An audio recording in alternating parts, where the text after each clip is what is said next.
Kinulang, nagkutkot ng tutong. Oh, isa pa. Oh, ayan, oh, kulang daw. Oh.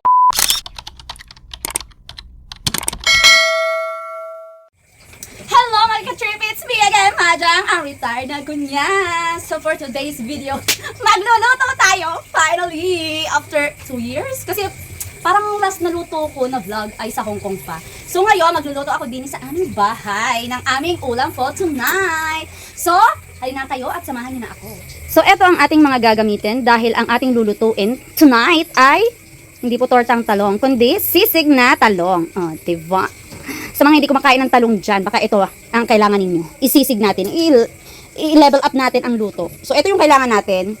Ito ay harina, 1.5 cup. Depende sa dami ng talong na kailangan ninyo or lulutuin ninyo. Tapos, meron tayo ditong toyo, not sponsored. Pero hindi natin ito gagamitin lahat. Mga 2 to 3 spoon lang naman.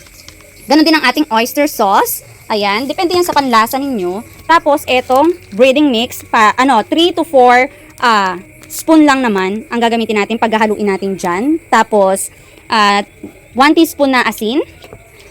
Etong itlog, isa lang. Tapos, eto ay calamansi juice. Ayan. Tapos, syempre, sisig yan. Kaya meron tayong sibuyas na puti at saka etong sili. Optional lang naman yung sili kung gusto ninyo. Kung ayaw ninyo, pwede rin naman. Pang toppings lang naman yan. Tapos, syempre, kailangan natin ng paminta. Ayan. And, of course, ang ating mayonnaise. Not sponsored again. Ayan. So, simulan na natin ang pagpe-prepare ng ating lulutuin.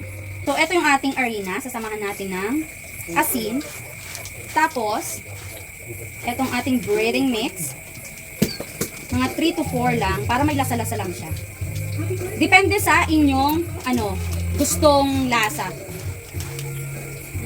Pahinaan mo nga katata yun. Makaka-copyright ako.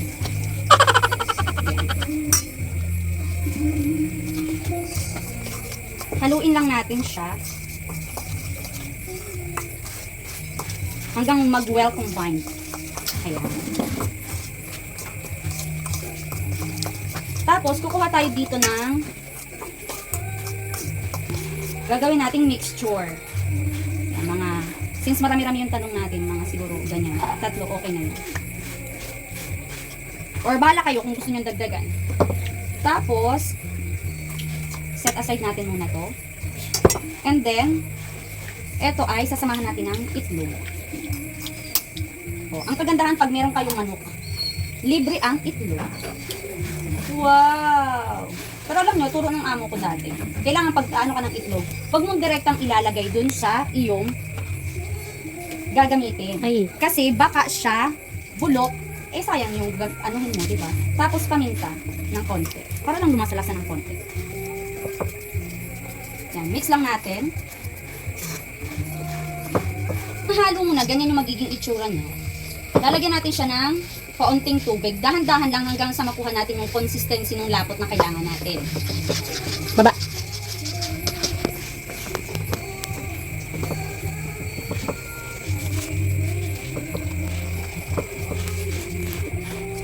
Baba. Kailangan pa natin dagdagan. Huwag yung direktang ilalagay yung tubig. Dahan-dahan lang para hindi yung sobrahan. Hindi din naman kulang. Kasi pag kulang, okay lang, ma-a-adjust nyo eh. Pero kapag sa sobra, mahirap mag-adjust. Ayan. Ay, di pa.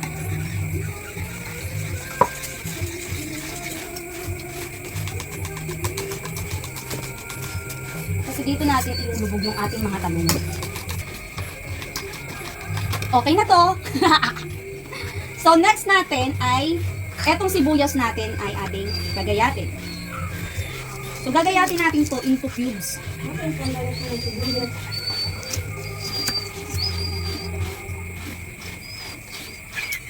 Bahala kayo kung gano'n nyo kalaki gustong inuwi. Kakainin nyo lang naman eh. Pero kung ibebenta nyo, syempre yung pangsisig na gayat. O, sino mga dyan sa bianan? Sigurado iiyak yan.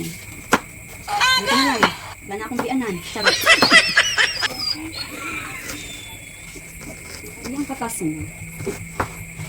Ayan. Mas marami tayong talong, kaya marami tayong ilalagay na sibuyas. At saka kung gusto niyo yung maraming sibuyas, wala namang pumipigil sa inyo, go lang.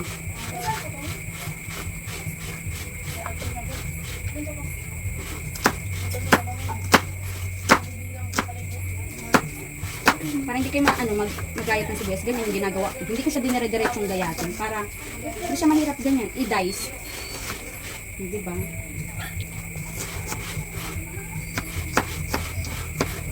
Ayan. So, ganito lang yung gagawin natin sa ating talong. Meron akong nagayat dun, or nahiwa, kung hindi niyo alam yung nagayat. Kasi nag-video, hindi man siya na-record. So, ganyan. Huwag mo siyang tatanggalan ng ulo para hindi ka mahirapang mag-dice. Ganyan mo lang. Tapos, i-cubes mo. Depende sa inyo kung gano'n nyo kalaki gusto. So, ganyan lang. Ba't maganda na? Ayan. So, syempre, edible din naman yung ulo. Isasama natin yun. Tanggalin lang natin yung dahon-dahon. Ayan. So, ayan. Babalik ako sa inyo pagkatapos ko siyang gayatin lahat. Hiwain. So, eto na yung ating talong na dice na nalinisan na. Tapos, inimix lang natin siya dito.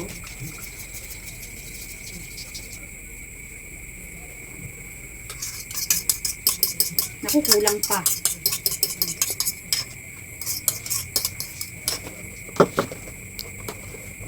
Kailangan ma-coat siya eh. Coat natin. Kasha din. Kasha siya.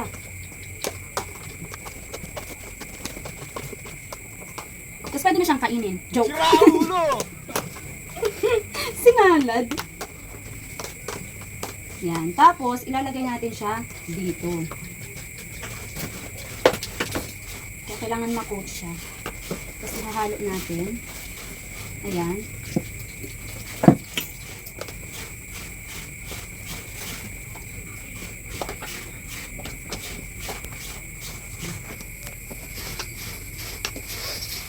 Tapos, mix lang natin ng mix.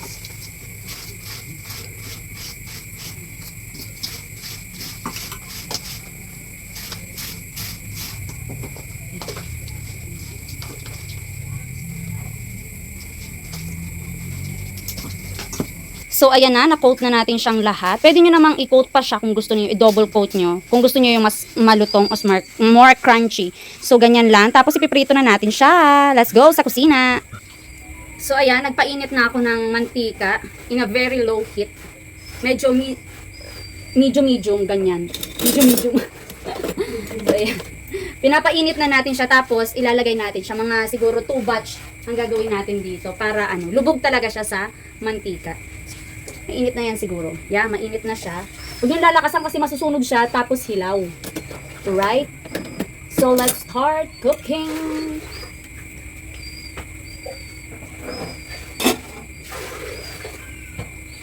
So, ayan na. Ayan na.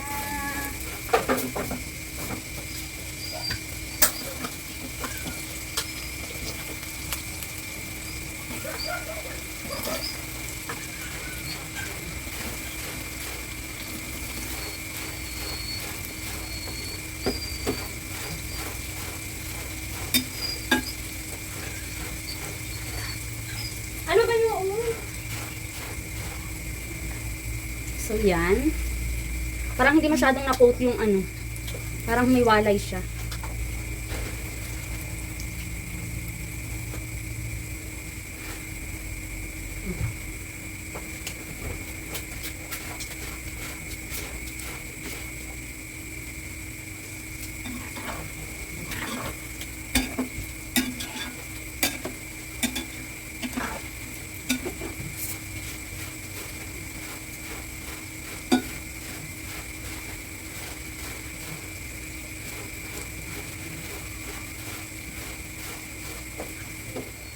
Ready na natin ang ating strainer.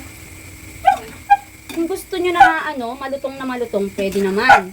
Kung gusto nyo naman yung medyo swakto lang, yan, kagaya nyo, medyo golden brown na siya. Huwag nyo masyadong hahaluin para siya.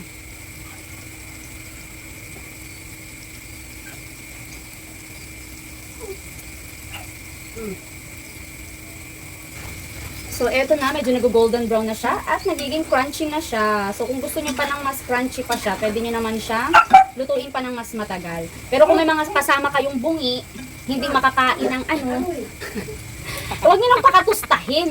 Kayo naman, oh. Magpakain naman kayo.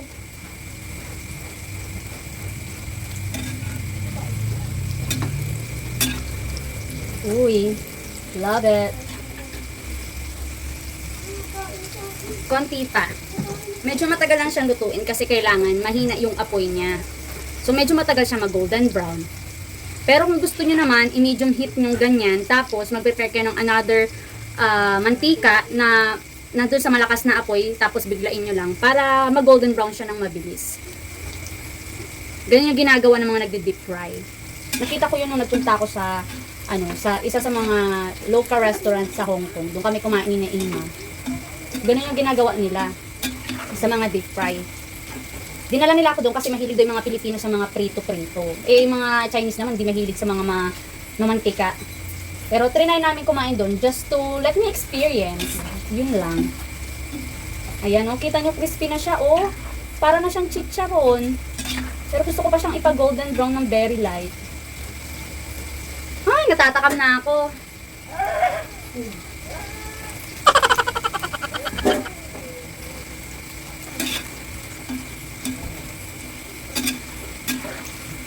Yung kasunod naman ito, madali na maluto kasi masyado nang mainit yung mantika natin. Diba? Crispy na siya, oh. Na, ano ko na, oh. Diba? Para na siyang taba ng baboy. Yan. Okay na to. I-ano na natin. Para maluto na natin yung second batch kasi nagugutom na yung aking mga, customer. What? Nagugutom na yung customer ko. Ay, grabe, ang lutong niya, Bi.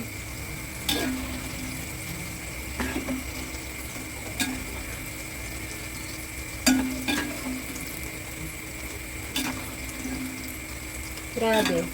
Ang lutong niya.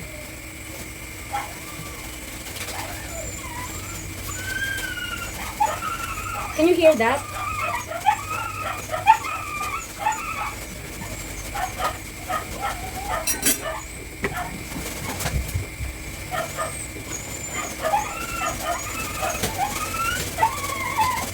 O baka naman yung aso yung naririnig niyo.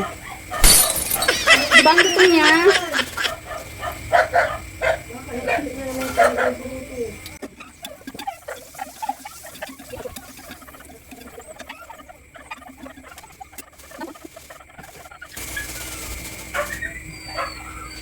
Hoy, and the last batch.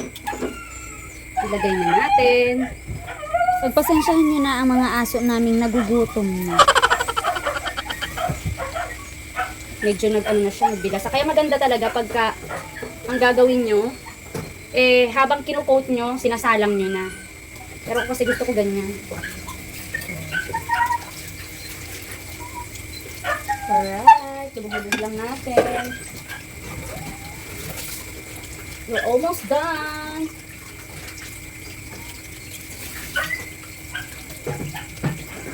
Tikim, tikim. Lutong niya. Ang sarap. Ang sarap. Malutong siya talaga. Ang sarap niya.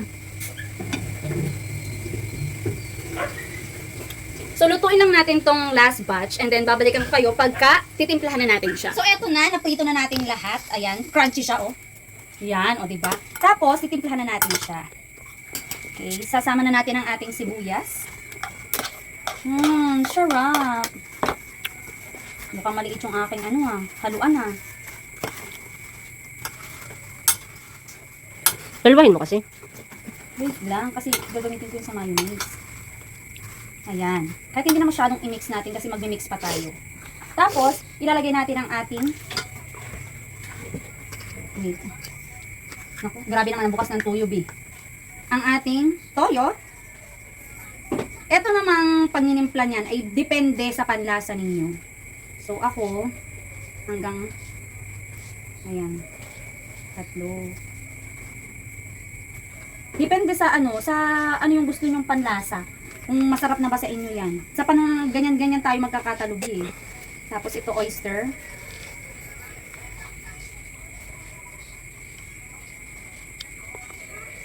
Isa't kalahati. Ayan.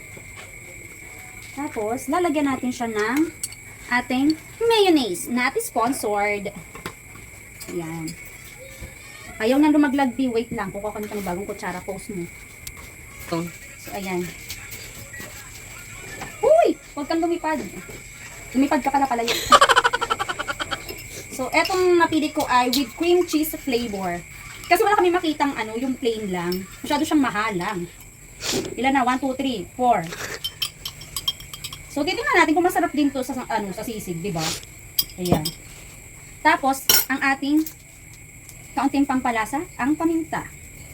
Yan. Huwag natin masyadong lagyan kasi si mother, kawawa naman, di makakakain yon. Kayo talaga. At tayo ay, bago may malimutan, Toyo. ang ating kalamansi. Uy, grabe. Haluin lang natin. Amoy sisig na. Tapos, Bango. ang ating kalamansi. Uy, ang sarap. Nang nagluto. Ay! Sarap. Salamat! Kamang yan! Oh, napapaibig na naman ako sa mga pag-vlog-vlog na ganito. Yan. Tapos halo lang natin. Uy, grabe. Ang sarap. Oh, sino mag-aakala na talong yan? Bango. Tapos, pakakainin natin hindi kumakain ng talong. Titingnan natin kung anong magiging reaksyon niya. 'Di ba? Hindi ka kumakain ng talong, wala kang choice. Itong ulam natin ngayon. Ay! Sayang 'yon.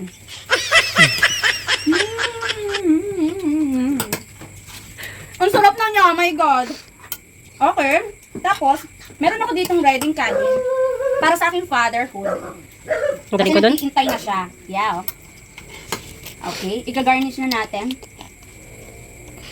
Kailangan natin siyang patikimin ng ating malupitang sisig talong dahil ang ating ama ay isang cook. Kailangan natin ng final say kung masarap. Kung hindi, wag siyang kumain. Ay, Sira ulo! tapos syempre siya lang naman ang kumakain dito ng mahalang. Siya na nga meron yan. Uy, ako din. O di magtira-tira tayo. Hindi na ako nagkuha ng red kasi nga, Hindi naman yan mahalang eh. wala kayong pakialam kung ayoko ng red. Yan! Eto na siya! Ayan. Tapos eto yon. So, ayan ang ating sisig. Talong At sisig. nandito ang hindi kumakain ng...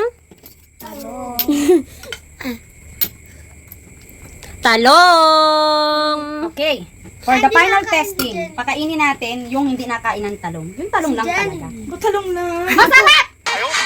Galit ka eh. Anong lasa? Tumingin ka doon. Ano? Sarap lasang chicken curry. Wow! Sumakses tayo doon mga antik ko! Pero yun ang hindi pala nakain ng talong, pero yung ating magluluto ay talagang yun ang kailangan nating pakinggan ang kanyang comment. Post. Okay, so dito nagtatapos ang ating vlog mga antik ko. It's me again, Majang, ang retired na kunyang na nagsasabi na kahit gaano kahirap ang buhay, don't forget to smile. Kainan na!